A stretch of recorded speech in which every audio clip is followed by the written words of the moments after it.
Pues muy buenas tardes, estamos aquí en National University. Le damos la bienvenida a esta primera semana nacional de actualización docente para la familia ANFECA.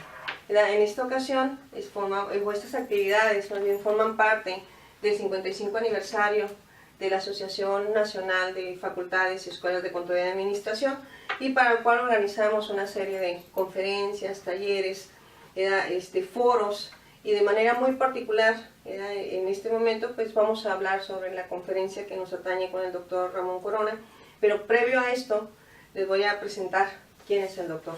De manera rápida, el doctor Ramón Corona es un profesor de la Escuela de Negocios de National University en San Diego, California, y catedrático de cursos de Mercadotecnia y Estrategia. Es también director del Departamento de Mercadotecnia y Administración, en donde coordina a varios profesores de tiempo completo, a maestros de asignatura.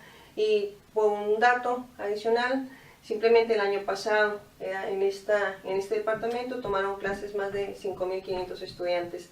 Ha sido profesor invitado en varias universidades como el TEC de Monterrey, en el campus de Estado de México, la Universidad de CEPIA en Medellín, Colombia, UNIVA en Guadalajara y la Universidad Autónoma de Baja California, con la cual el doctor ha colaborado en el área de maestría, doctorado, y al cual le tenemos un agradecimiento y un cariño especial. También es presidente y fundador del International Legal Group, que en San Diego es un despacho de consultoría para empresas en Estados Unidos y en Latinoamérica que tienen o se mueven en el área de estrategia y mercadotecnia. El doctor Corona obtuvo su doctorado en educación con mención honorífica en la Universidad Iberoamericana del Noroeste, su maestría en administración por National University en California, y es ingeniero de profesión en electrónica por la Universidad de Guadalajara. Obtuvo además un diplomado en cristología por la Universidad Iberoamericana, y en julio del 2009 realizó su postdoctorado de mercadotecnia en Tulane University en Nueva Orleans. Como director internacional de National University, desarrolló alianzas estratégicas para programas online con universidades de Chile, Colombia, Argentina, Ecuador, Brasil, Corea, China, Portugal y México. Asimismo, ha dado conferencias en varios países en Europa y Asia y ha sido orador en varios eventos internacionales. Ha publicado más de una docena de investigaciones en revistas académicas y actualmente realiza investigaciones en el campo de la mercadotecnia en dos áreas en específico: el enfoque sistémico de la persuasión en el proceso cognitivo del consumidor de bienes tangibles y la estrategia de marketing específica para consumidores latinos en Estados Unidos. El doctor Corona, aparte es multicultural, nos habla, aparte del español, inglés, italiano y francés. Dentro de este foro era denominado el impacto de las tecnologías en la educación superior. El doctor Corona nos va a dar una conferencia magistral titulada Las nuevas tendencias de educación superior en el mundo. Los dejo con el doctor Ramón Corona. Gracias. Muchas gracias, doctora Nancy. Bueno, para mí es un gusto estar aquí con ustedes participando y compartiendo un poco de cómo va esto de la educación superior en las tendencias en el mundo, y una de las cuales pues es precisamente la que se refiere a la tecnología, que vamos a platicar un poquito más en detalle. Pero antes quisiera, como preámbulo, decir que de las pocas cosas que se han quedado rezagadas en el mundo es la educación. Es de las cosas que nos hace falta cambiar. El mundo está cambiando, la juventud, los estudiantes, el educando, cada vez es diferente, tiene un perfil distinto, y sin embargo la educación tiende a ser más o menos la misma, y esto implica que debemos de hacer una serie de cambios.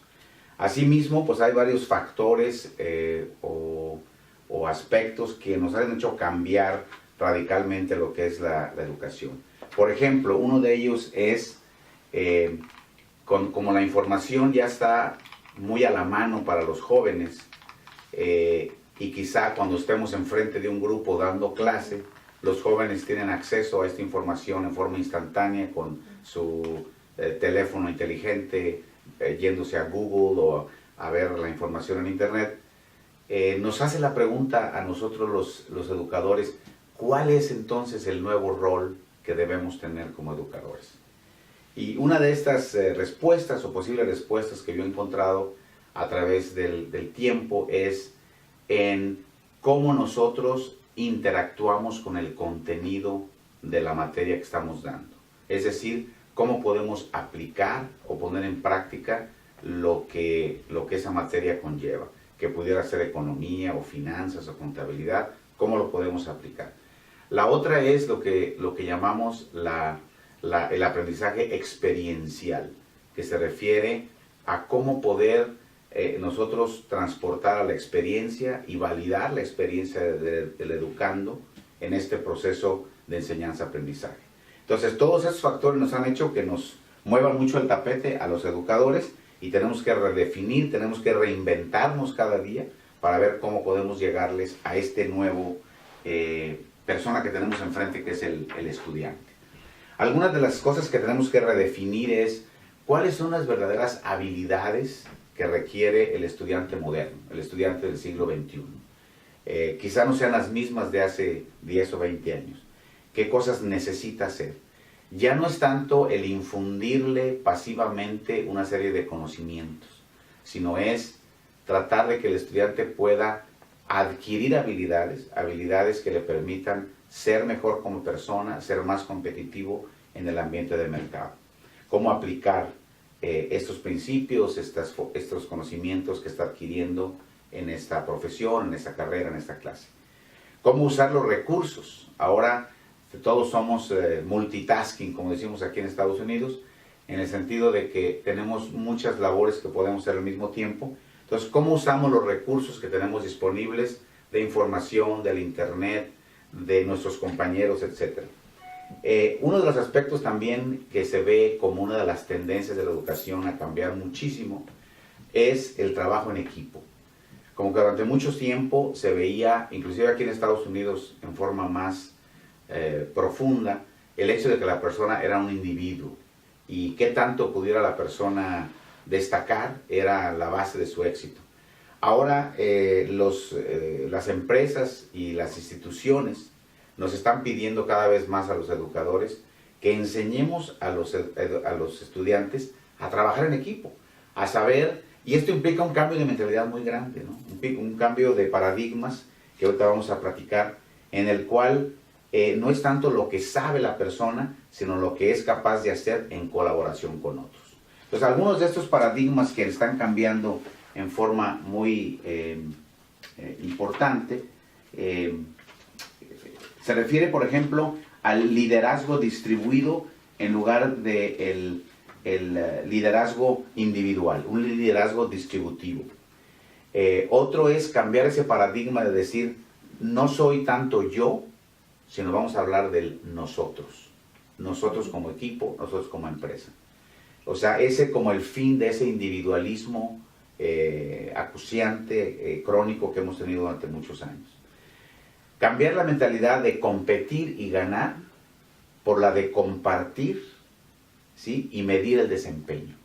Ya no es tanto yo gano, yo compito, sino qué es lo que comparto y cómo medimos el desempeño del equipo. El otro paradigma es el dejar de ser tanto especialistas para convertirnos quizá en generalistas, pero con entrenamiento en varias áreas. Lo que le llaman el cross-training en Estados Unidos.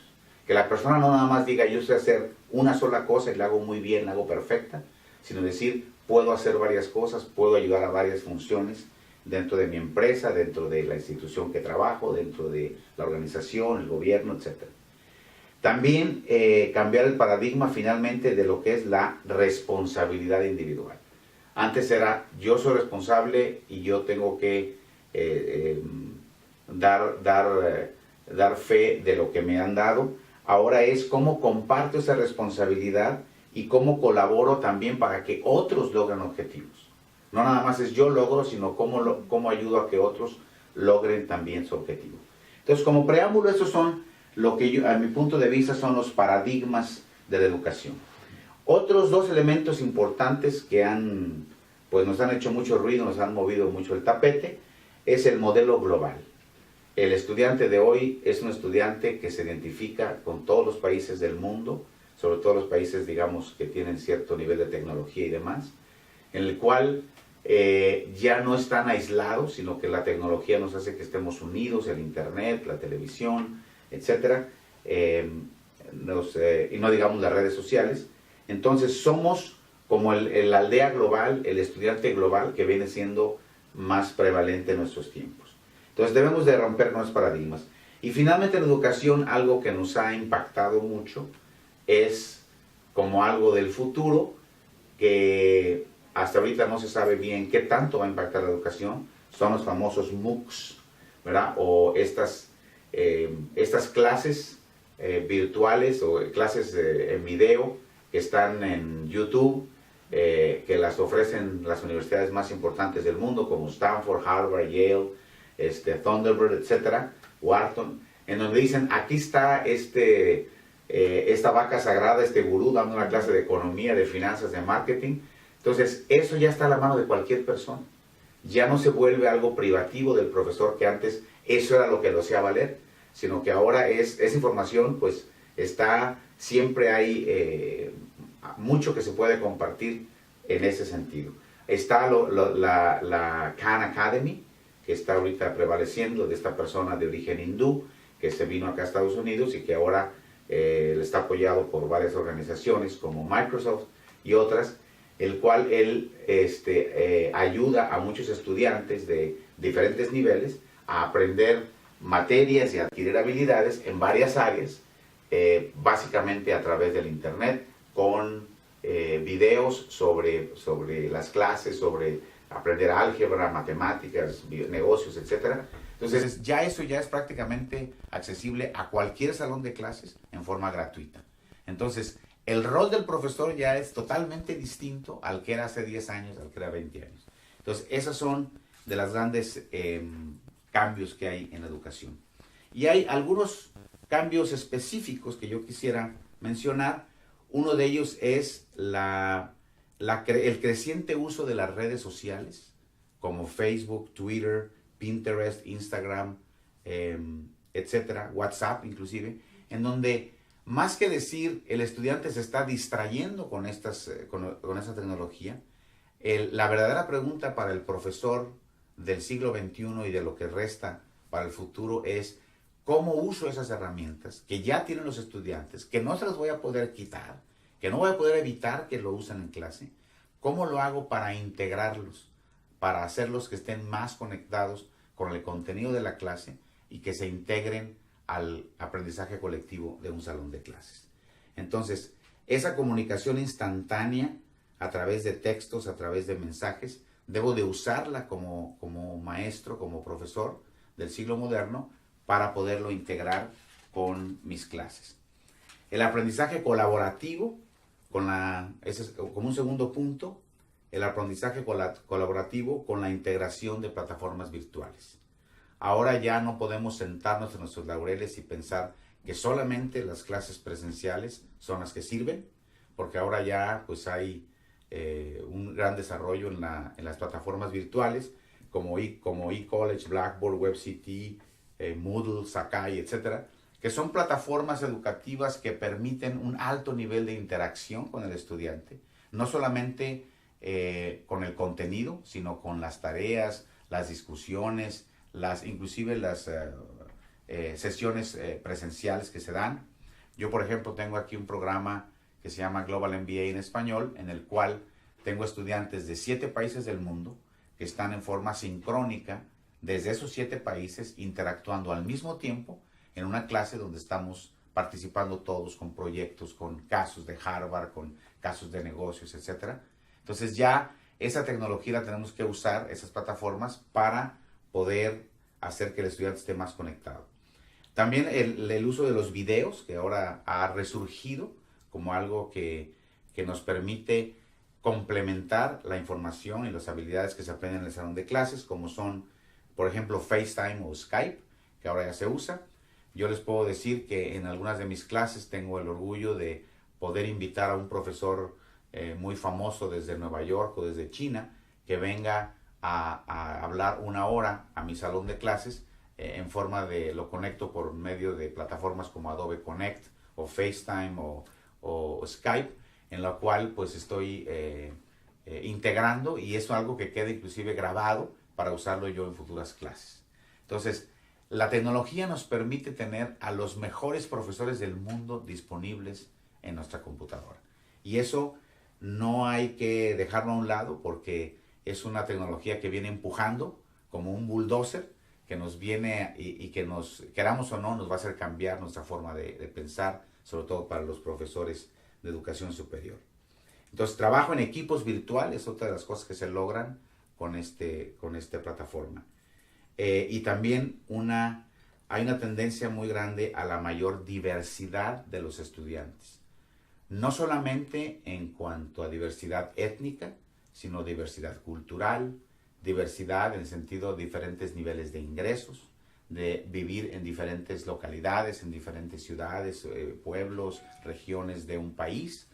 Diversidad en el sentido de tener diferente formación académica, de diferente educación familiar. Entonces tenemos los profesores que estar más atentos a cómo integramos estos factores. El uso del tercer punto o factor que nos cuestiona lo que va a ser la educación superior es los dispositivos electrónicos inalámbricos, que ya mencionamos un poco algo como anteriormente, como el teléfono inteligente, el tablet, el iPad, el iPhone, las diferentes plataformas, cómo vienen a formar parte o a convertirse en una parte importante de nuestra vida. Dicen que probablemente nos olvidemos de decirle adiós a nuestra familia, pero no se nos olvida nuestro teléfono celular cuando salimos de nuestra casa todos los días, porque ahí está nuestra vida, nuestros teléfonos, nuestra agenda, todo lo que, nuestros pendientes, inclusive nuestras tareas a veces. Entonces, ¿cómo usar ese elemento tan valioso para hacer que se integre a esa ecuación de enseñanza-aprendizaje del estudiante? ¿Cómo crear una conexión y un aprendizaje común con el individuo? Un cuarto elemento muy importante en educación superior como tendencia que ha estado cambiando es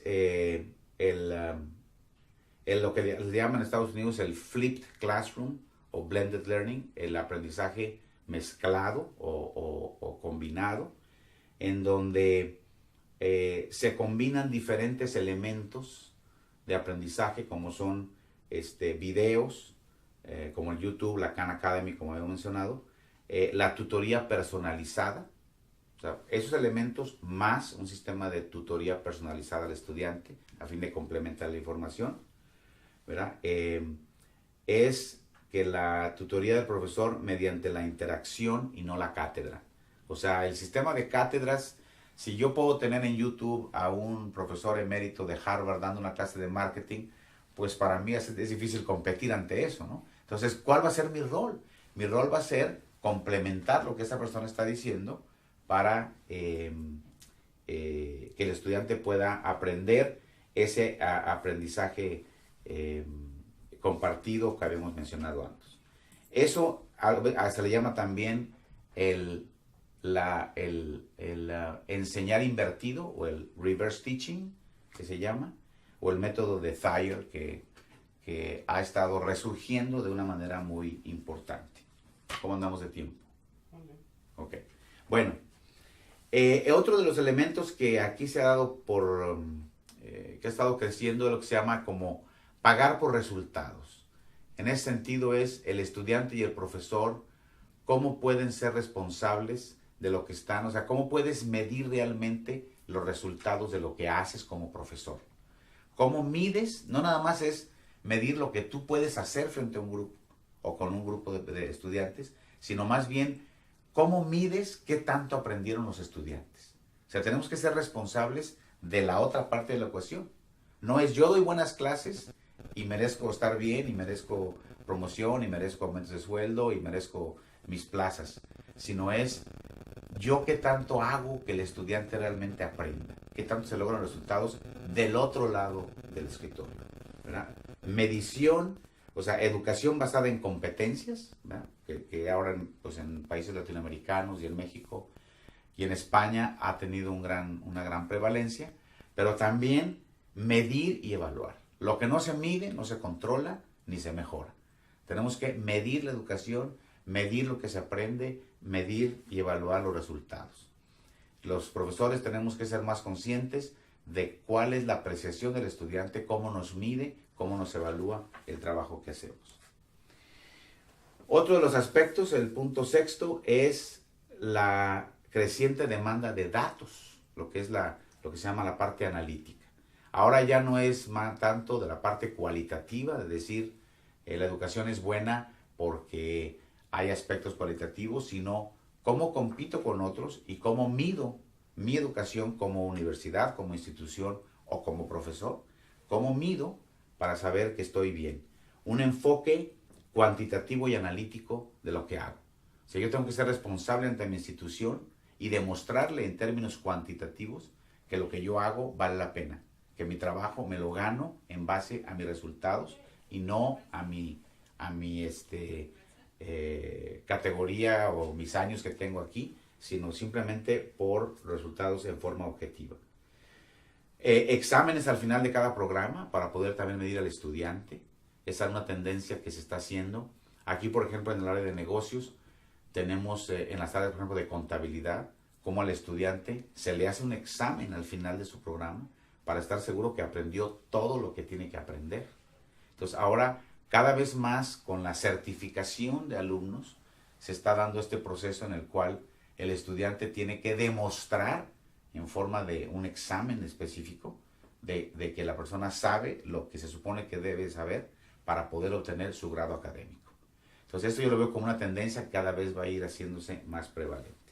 La llamada certificación.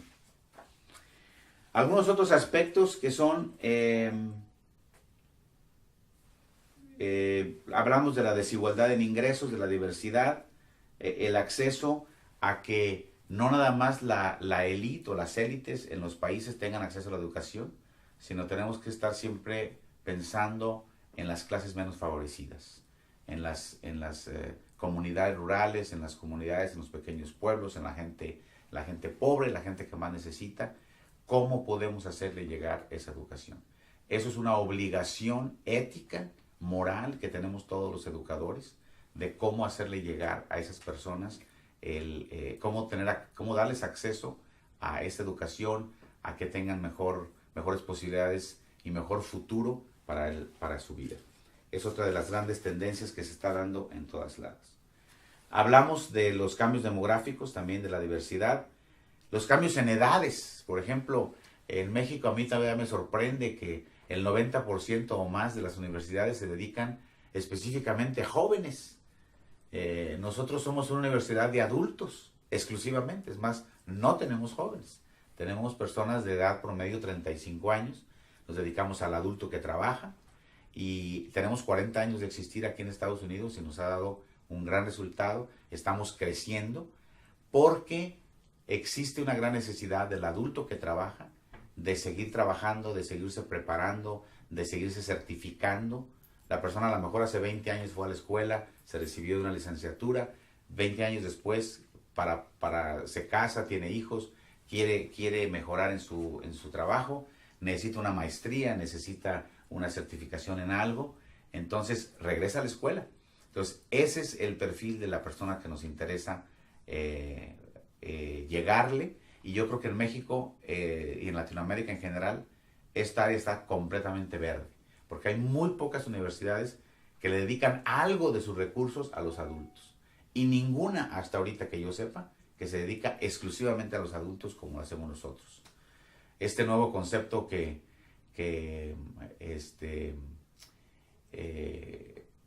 se llama andragogía, que es diferente a la pedagogía, este concepto que habla de integrar las experiencias de los adultos que trabajan a este proceso educativo, del enriquecerse como un grupo de personas que vamos a un salón de clases y nos enriquecemos con los conocimientos y experiencias de los demás, es algo que definitivamente es para mí el gran futuro, sobre todo en México y Latinoamérica, el gran potencial que existe.